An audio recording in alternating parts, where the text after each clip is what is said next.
All right. Good afternoon, everyone. This is Rich with TMC. I want to thank everybody for making some time with us this afternoon for our presentation on the state of the home builder and new construction market.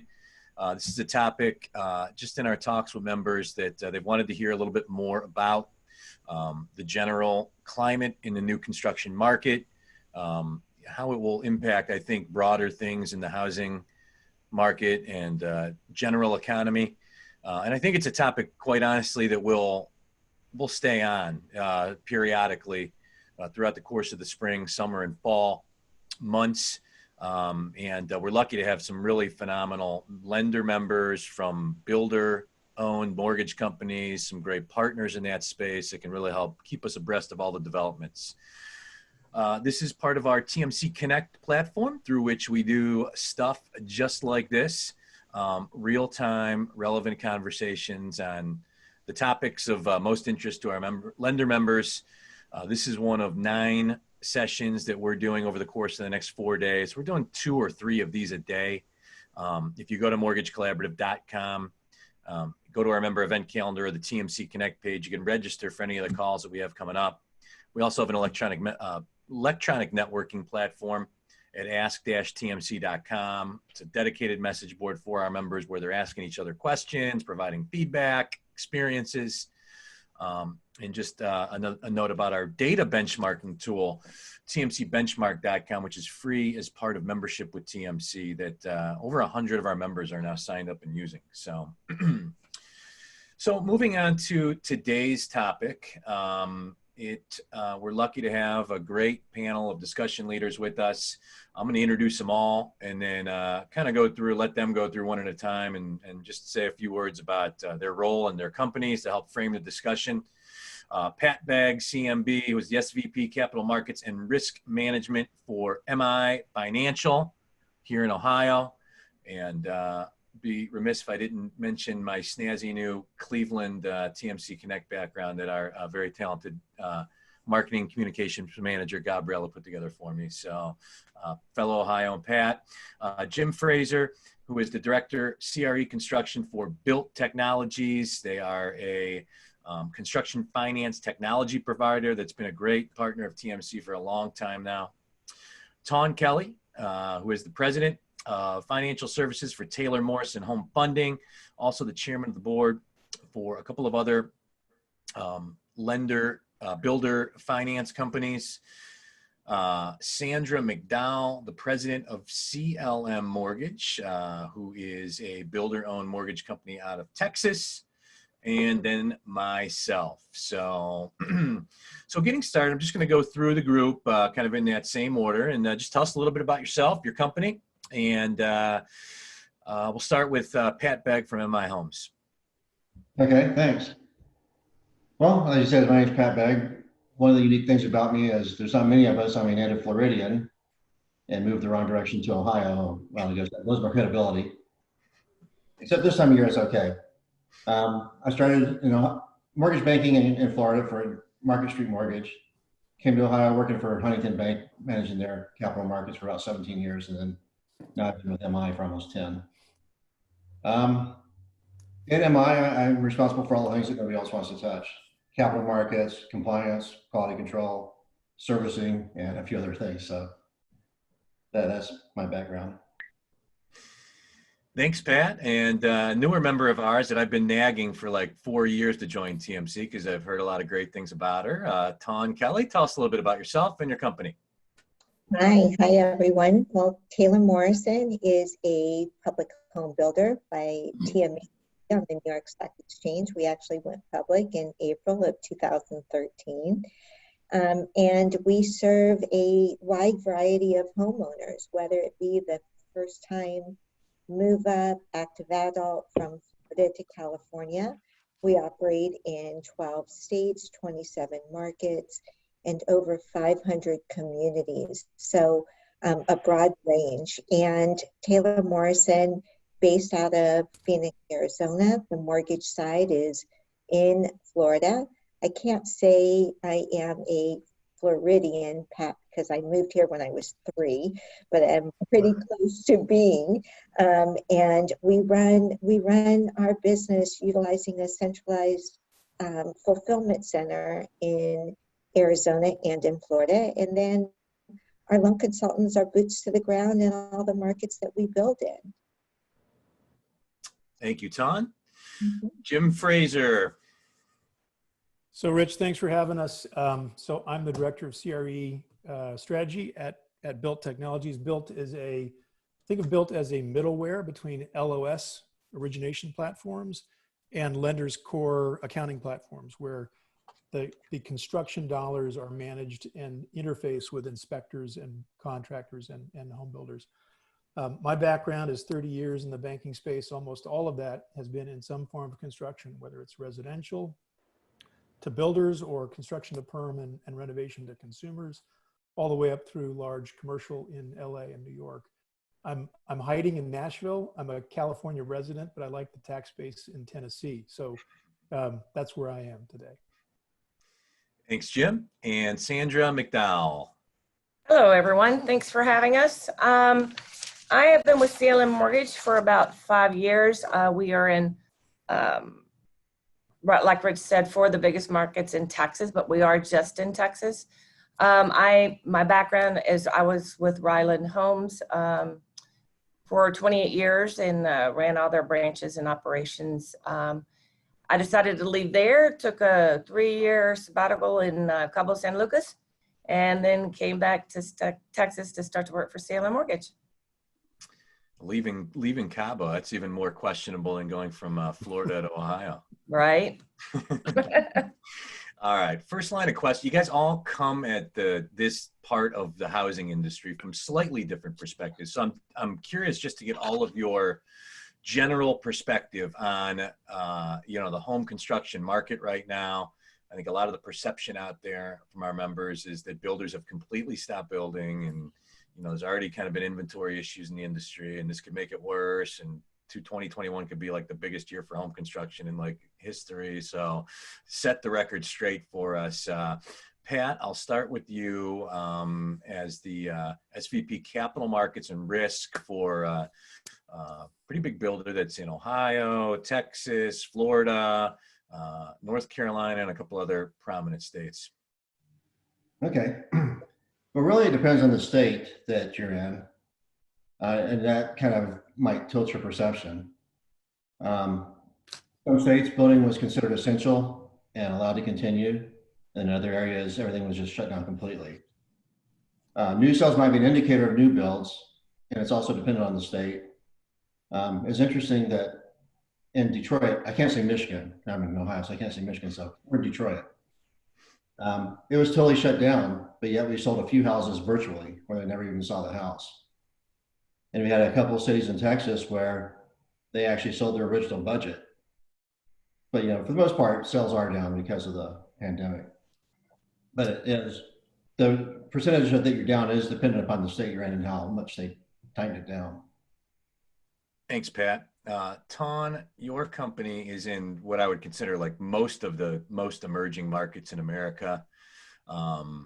Interested maybe to touch on what Pat talked about, regionality, and also virtual home sales is something we've heard more about. I'd be interested in your perspective on both of those. Yeah, and you're so right, Pat. It's really market specific, but housing demand is showing surprising resilience in recent weeks. And although, as everyone would expect, the year took an abrupt turn after having so much promise in the first 2.5 months of the year. But yet, the home builder sector is resilient and the consumer is resilient. And what has been so surprising after the abrupt stop and the stay-at-home orders is home builders quickly adapted. And whether it is about the virtual selling, new ways to connect with consumers, we're seeing phenomenal activity. So interesting that we adapt. And on the home builder side, they've already had on our side, on Taylor Morrison, 3 pretty large grand openings of communities that were scheduled to be the traditional grand opening, but yet they did it virtually. And the turnout was really strong. People are buying homes sight unseen, with their eyes of being boots to the ground, but yet they're walking through those homes virtually and they're falling in love with them virtually, and sales continue. Awesome. Thank you, Ton. And before I get to Jim and Sandra, a couple notes. One, just goes without saying, I think, on these calls, but we love and encourage interactivity. So please, any questions, comments that you have, feel free to drop them in the chat or the Q&A, and we will convey them to the panelists. Also, we'll be distributing a recorded copy of the presentation, a copy of the presentation and the recording to all registered attendees. So Jim, I know you have some numbers on just general construction activity that we were talking about a little bit pre-session, but would be interested from your side of the world on just the general home building climate right now. Yeah, so Built Technologies, we have over those 120 construction lenders in the US, I'm excluding Canada, somewhere around 30,000 construction loans, and about 3/4 of those are either residential consumer construction perm deals or home builder deals where the builder is actually building a property for sale. And what we track in our business is activations almost daily, but we report to our board every month. And we expected from March to April to see a pretty significant decline just out of the disruption in the market, a little bit of the concerns created at certain states and counties around, social distancing. But in fact, we didn't see that. We actually only saw like a 5 or 6% decline from March to April. The jury's still out on how May is going to turn out. Some of that may be legacy pipelines making their way through from February and March that supported that April volume. But so far, so good. And I don't think, at least in talking to our clients, they see an absolute stop. The way, Rich, I think you're right. The building's continuing, and I think consumers are going to be seeking housing for the near term over the next couple of quarters. I think the big question out there is just how much of a macroeconomic impact the unemployment side of the economy will have and how long it lasts. So those are kind of the issues we're watching. Thanks, Jim. In general, I mean, just before I get to Sandra, I've been a little surprised. I think Ton touched on this. General home sale activity has been better than I thought. I mean, I think it's like year over year, depending on what numbers you're looking at, down like 20%, 25%. But given what the heck is going on right now and people kind of banished to their homes, you would think it would be down even more, especially with the employment situation being what it is. But Sandra, what are you seeing in the state of Texas?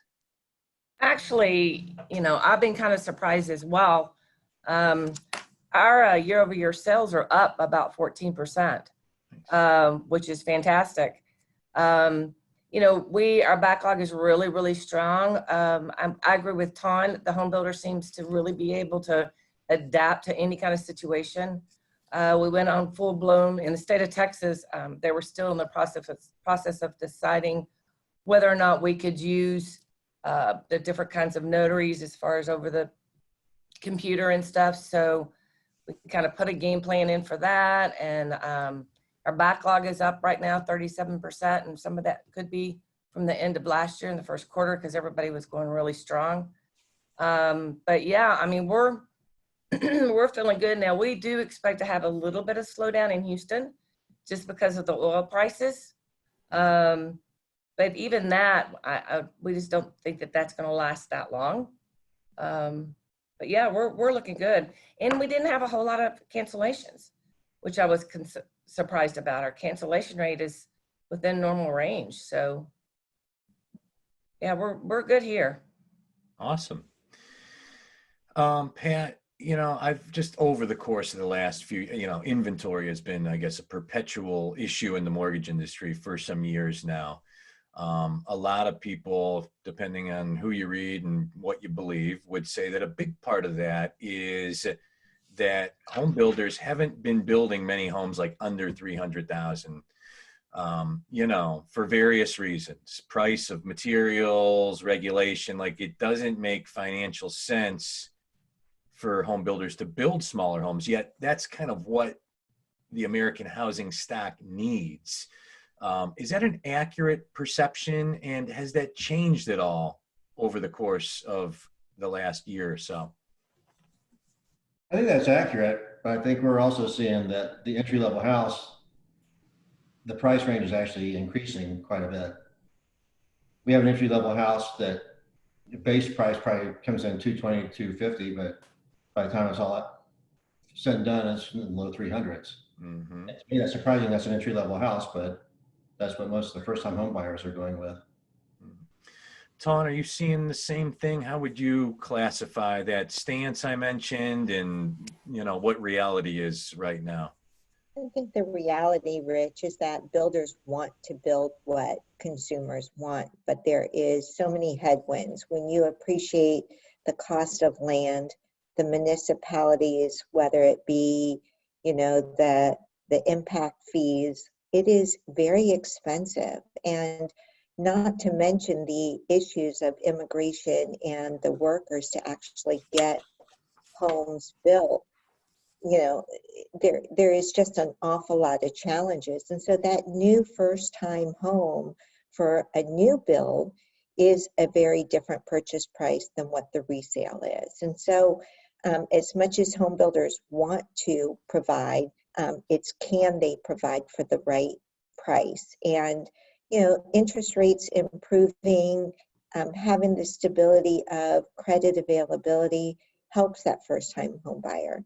When you speak about what's happened, especially in the unemployment, rising to the percentages that they are today, there's really a tale of two workforces emerging and how they're being impacted, whether it be the hourly service sector or the more, mainstream white collar salaried employee. And those borrowers will be affected differently.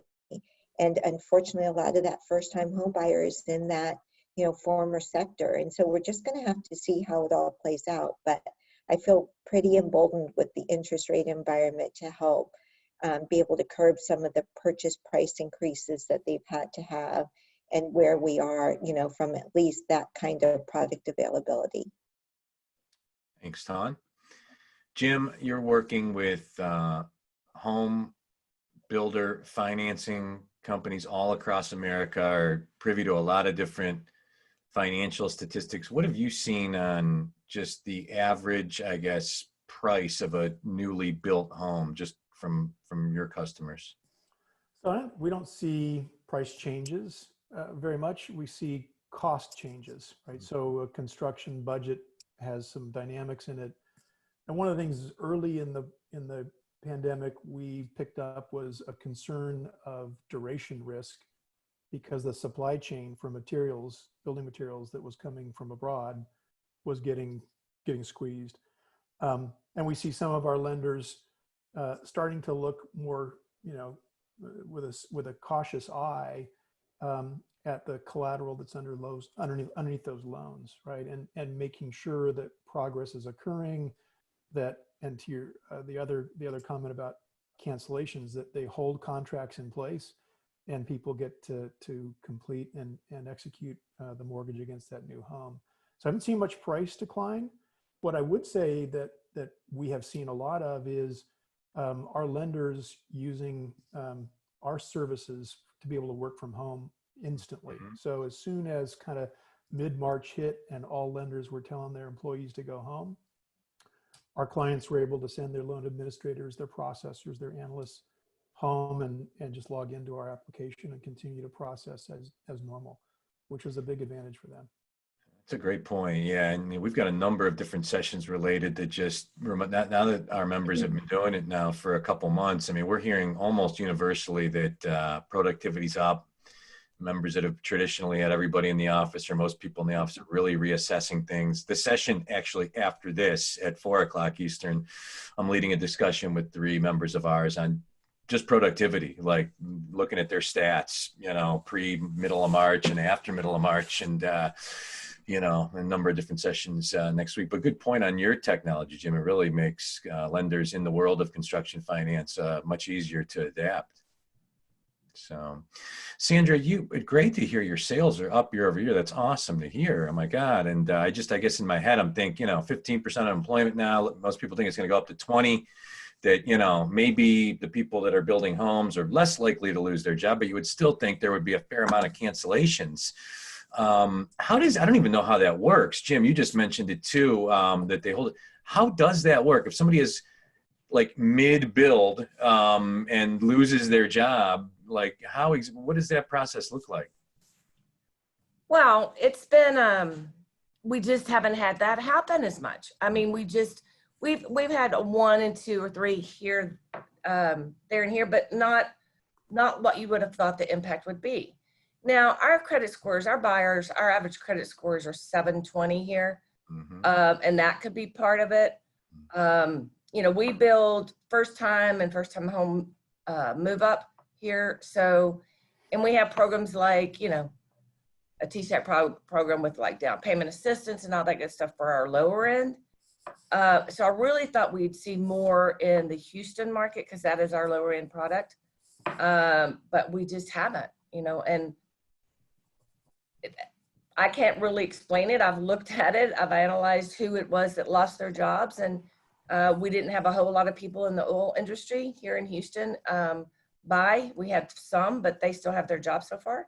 Now, that doesn't mean it won't, continue and won't see more and more, but I would have thought we would have seen more of it by now. And we've been able to switch people in programs and stuff whenever they've lost an income or they've lost overtime or whatever. We just kind of readjust it, and, and it's worked for us so far. That's great to hear. Thanks, Sandra. Pat, if memory serves, the last mortgage crisis, 08, I think you were running cap markets for a fairly large Ohio-based regional bank, right? Huntington? Yeah, I was at Huntington. Yeah, and so this crisis a lot different than the last one in that it's not self-inflicted wounds, number one. Two, I remember like the builder market. I was running cap markets for a bank in that time as well. And I remember like people were building homes in Florida, like, I paid like $700,000 to build a home, and then like it was worth $400,000, like, mid-build. Values plummeted and cratered. We're not seeing that though, right? And I mean, I guess from my perspective, it seems like the home building market is set to explode in 2021 for a lot of the factors we just mentioned, correct? That's really interesting. Back then, it seemed like the end of the world. Nobody knew when it was going to stop. So immediate, thousands of layoffs, and people were walking away from earnest money deposits of $1 million on big houses because the house dropped that much in value. But this one is, like you said, is totally different. But there seems to be 2 schools of thought as I listen to different builders and their analyst reports. Some think it might be extended. Some builders have already implemented layoffs and stopped land purchases. Others think it'd be a V-shaped recovery, like some economists think that, and like you were saying, that pretty soon we'll be back to normal and maybe more demand for housing. So there's still 2 schools of thought, but I'm kind of a glass half full kind of guy, so I think it might be short-lived and definitely a lot shorter lived than it was back in the 07, 08 era. It really took us till probably 14 to get out of it. Thanks, Pat. Ton, as president of a publicly traded company, what's the investor viewpoint and like your senior management team? How are you guys looking at like the rest of this year in 2021, just from a like straight business kind of point of view? I think it's just making sure that you're able to be reactive and proactive any way you can. Which it sounds like all of us have been through the cycles, and in my 30 years, I don't think any downturn ever is anticipated to be what the next one will be. And this one is certainly a different one. When it affects people's health, not so much the factors that happened back in the last Great Recession.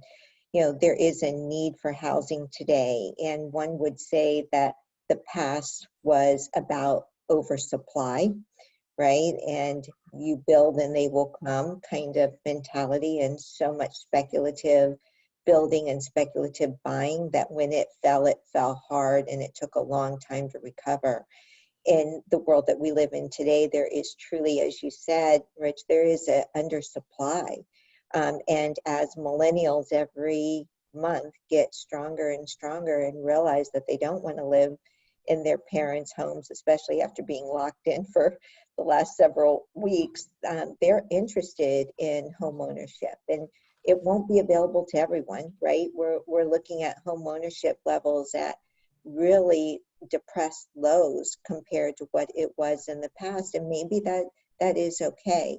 As a public home builder, you know, it's balancing growth and responsible buying of land in the right locations and serving the needs of the consumer. And so always looking at doing that and doing the right thing for every stakeholder. And, you know, as a home builder, you have to be able to adapt and react quickly.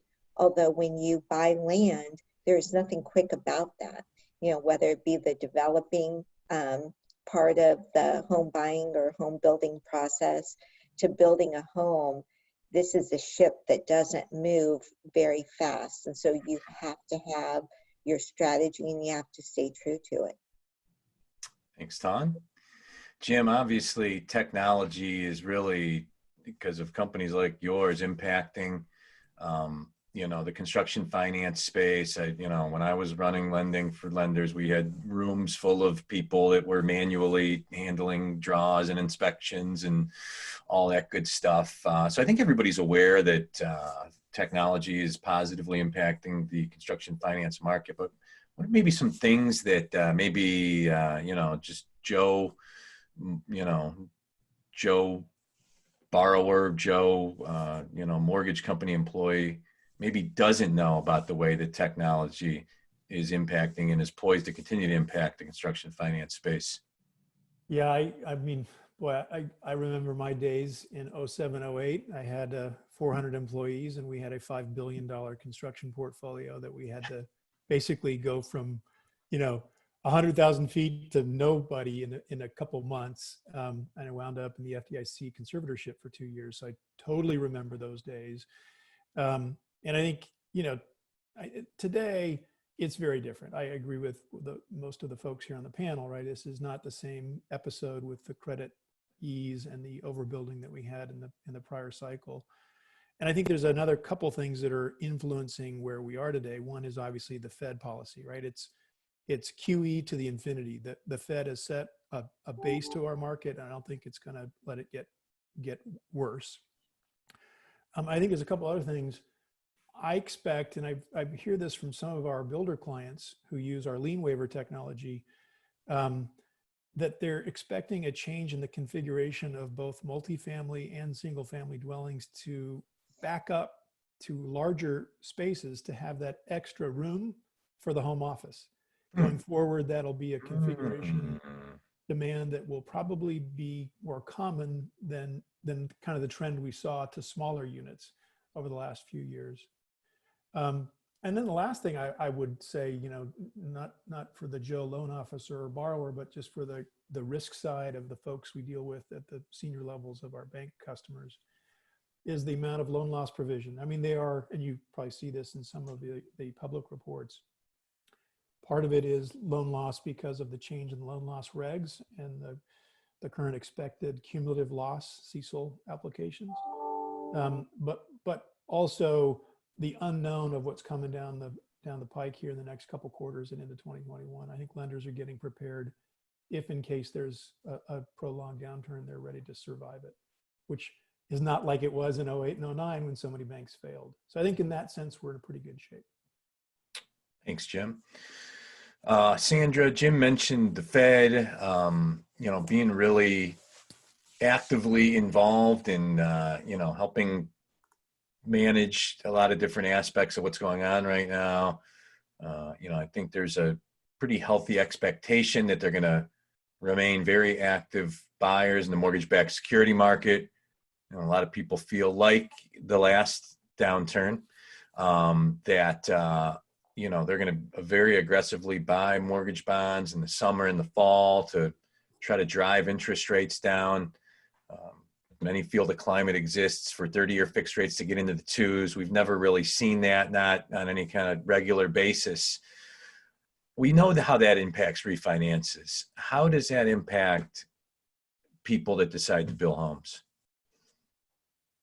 Well, when you have the lower interest rates, it's always much better, right, to buy a new home, because you can compare, an existing home to a new home, and with the low rates, it doesn't really change a payment very much because of the dollars are so low. So I think that will actually help us. It's been a tough, 60 days, 75 days. We are not a publicly owned company. We do not service. So we sell of our servicing, and trying to find investors that's going to stay with you has been kind of a hopscotch. We've got lucky, but that has been tough. And we have no idea what's going to happen as far as, if we do, if the government does allow to take over and let the customers miss their payment. So we've been dealing with that as well. Credit scores have been going up more and more and more. But I do think that come, summer, fall, I think it will settle down. I think the lower interest rate will go ahead and continue to make the home builder, successful. We still need a lot of homes out there. We're not overbuilt by any means. We don't have the 09 and 08 version to where you have a home that is overvalued by 40%. So we don't have that involved. In this part, nobody's done anything wrong, right? So in 08 and 09, there was a lot of things that were done wrong. This one, we didn't do anything wrong. It just happened to happen. Now, I'm the half full kind of gal like Jim is. And, I think what we do is take what we've learned from this. And I think if we ever come any kind of a downturn, we'll be more prepared.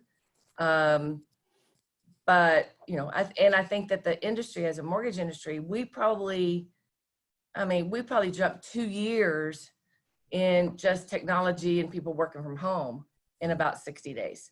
So. Absolutely, yeah. And Jim, that wasn't even a pre-rehearsed question I asked Jim, but that is interesting. That makes sense that builders are thinking more about building homes with home offices. That is expected to be a much more prevalent part of our future. So interesting. Well, the other thing, just to add to that, Rich, is that we pick up from kind of repurposing of uses. So there's probably going to be some excess office space and other types of commercial real estate use situations that might be repurposed into housing, just out of a change in the dynamics of the real estate economy. So I would not want to be in commercial real estate sales right now. Pat, your area of expertise, capital markets, compliance, risk. Jim mentioned some different risk components related to the current situation. How are you viewing that right now? Just, from a risk perspective at MI Homes, just due to the employment thing that's going on right now, and still an uncertain path forward to a large degree with the country. Yeah, we're just being very careful, making sure the customers are employed when we close them, and then trying to get the loan sold and funded as fast as possible before they possibly call for forbearance. That is a risk that's out there. Mm-hmm. And then Tawn, I'm interested. So the person or a couple or whoever that decides to build a home today, what is the makeup of that population? Is it, without putting exact percentages on it, people that have never owned before, like the young couple that's getting out of college, versus people currently renting, versus people, I'm assuming this would be the biggest group, that currently own a home and now are building a bigger and better one. What does that makeup look like? And has that shifted a lot over the course of the last couple of years? No, it really hasn't, Rich. It's a very much a personal preference, and depending on where in the cycle that family is in, if there is a completed showcase home or inventory home available that fits their needs, generally when interest rates are good, they're going to jump on it. But if they do have a home to sell, then having a home being built really provides a wonderful benefit for them, because they can not only get specifically the colors and the design that they truly want to own, but they also have the ability to live in the home that they have, market that home, and coordinate a closing that allows them to hopefully not have too much disruption. In the world that we live in today with the undersupply, generally that was a 30, 45-day time frame that they would put the house on the market in order to be able to coordinate a closing. In certain markets, that's still fine, but in other markets, because of the job loss and the concern in the economy, that's taking longer. So it'll be interesting to see how those customers who own a home, if they want to purchase a to-be-built home and allow that process to begin before they've secured a buyer on their own home. The first-time home buyer, our first-time home buyer is not the typical first-time home buyer, as our average price point is pretty high. And it's about $120,000 higher than the average first-time home around the country. So we cater to a move-up, more high-end first-time home buyer. But many of those customers are either renting now or living with mom and dad, but they've saved a lot of money. Our average credit score in general is above 740, and our customer generally can put 15 to 20% down. On the fringe, on FHA, our FHA buyer is still in the 700 credit score range, and it's a choice. So it really just depends. Every customer is different. When we build homes, we build them with the strategy, depending on the price point of how many completed homes we'll have per community. And we generally sell them very quickly, again, because of the undersupply. Great info. Thank you, Tom. That makes perfect sense. Jim, when I was last working for a lender, worked for a bank that was pretty active construction lender, I think the way we viewed the competitive climate in construction finance was builder-owned mortgage companies like the ones we have on the line here, and banks, other depositories. How has the construction finance competitive landscape changed from your perspective over the course of the last 5 years?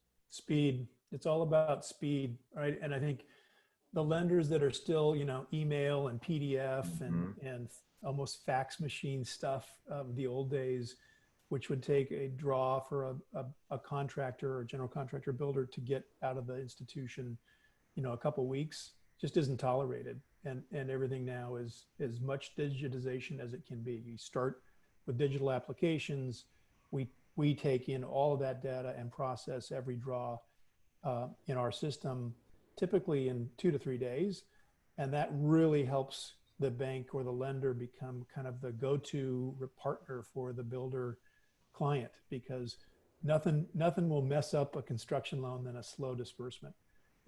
And so I think that's really a change in the economy and a change in the business that I've seen over the last 5 years.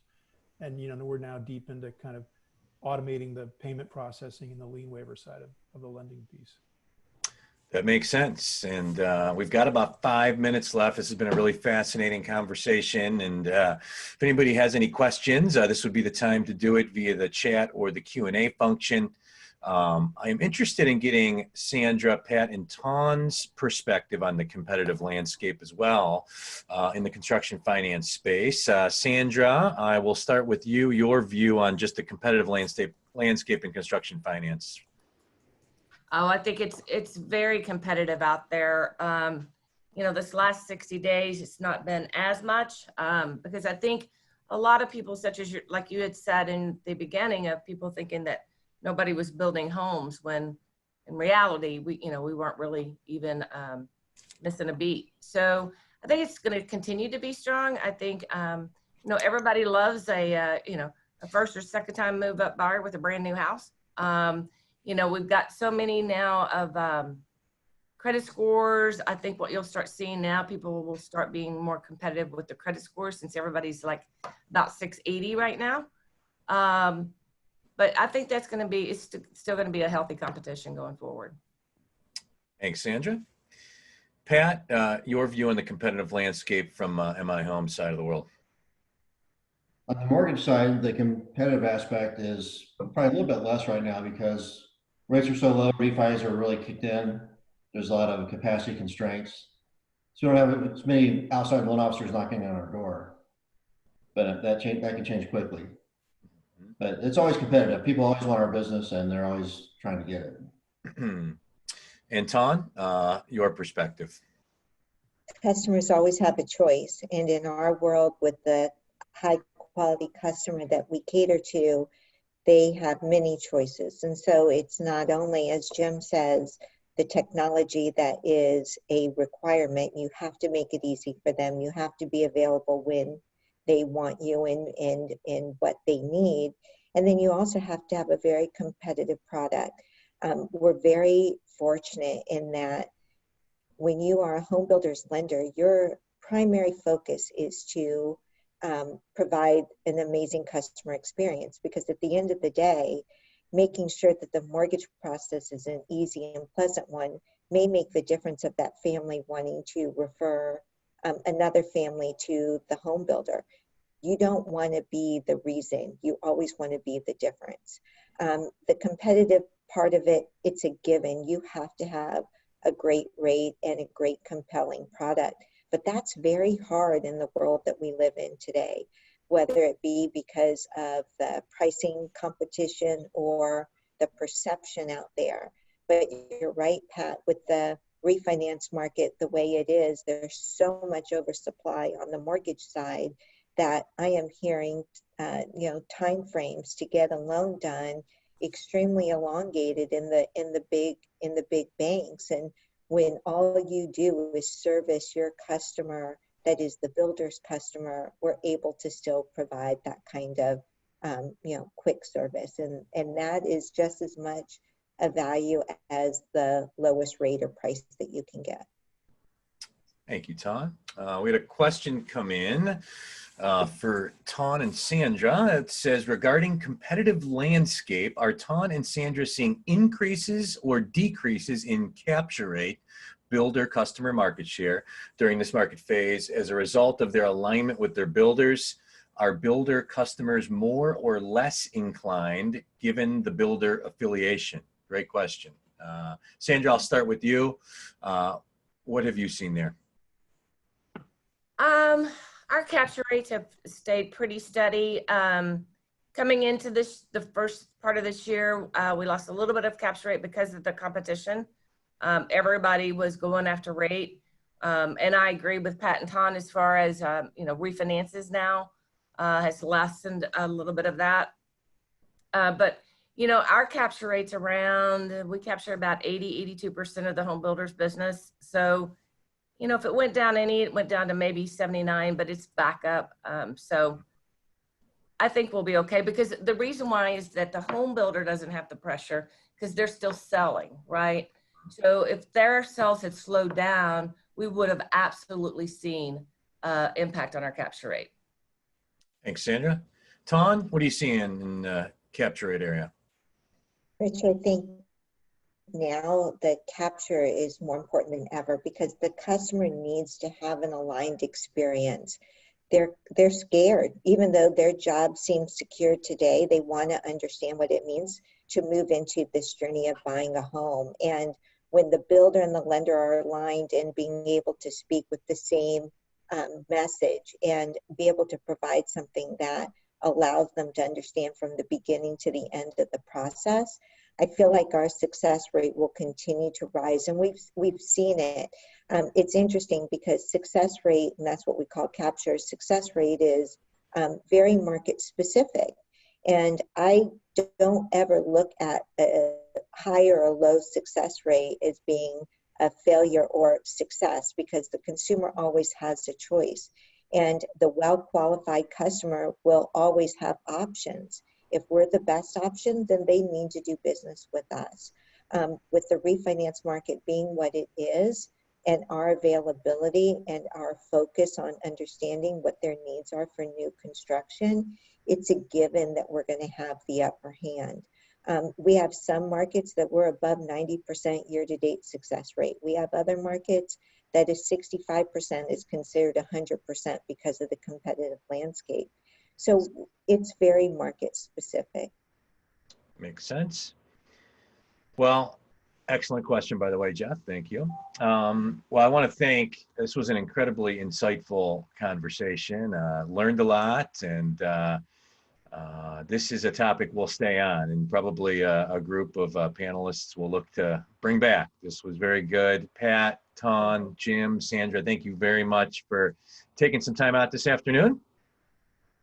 You bet. Thank you. And to all of our members that jumped on, thank you for taking some time out. As mentioned previously, in 13 minutes here, we're going to take a look at operational productivity, pre and post Corona madness, and have some lenders that are going to bear out some stats that they have before and after, and be an interesting conversation. So thank you all. Have a great rest of the afternoon, and hopefully we'll now see you again. We're doing almost everything on video now, and hopefully we'll see you again soon. So Thank take you. care, everyone. Thanks, everybody. Bye, guys.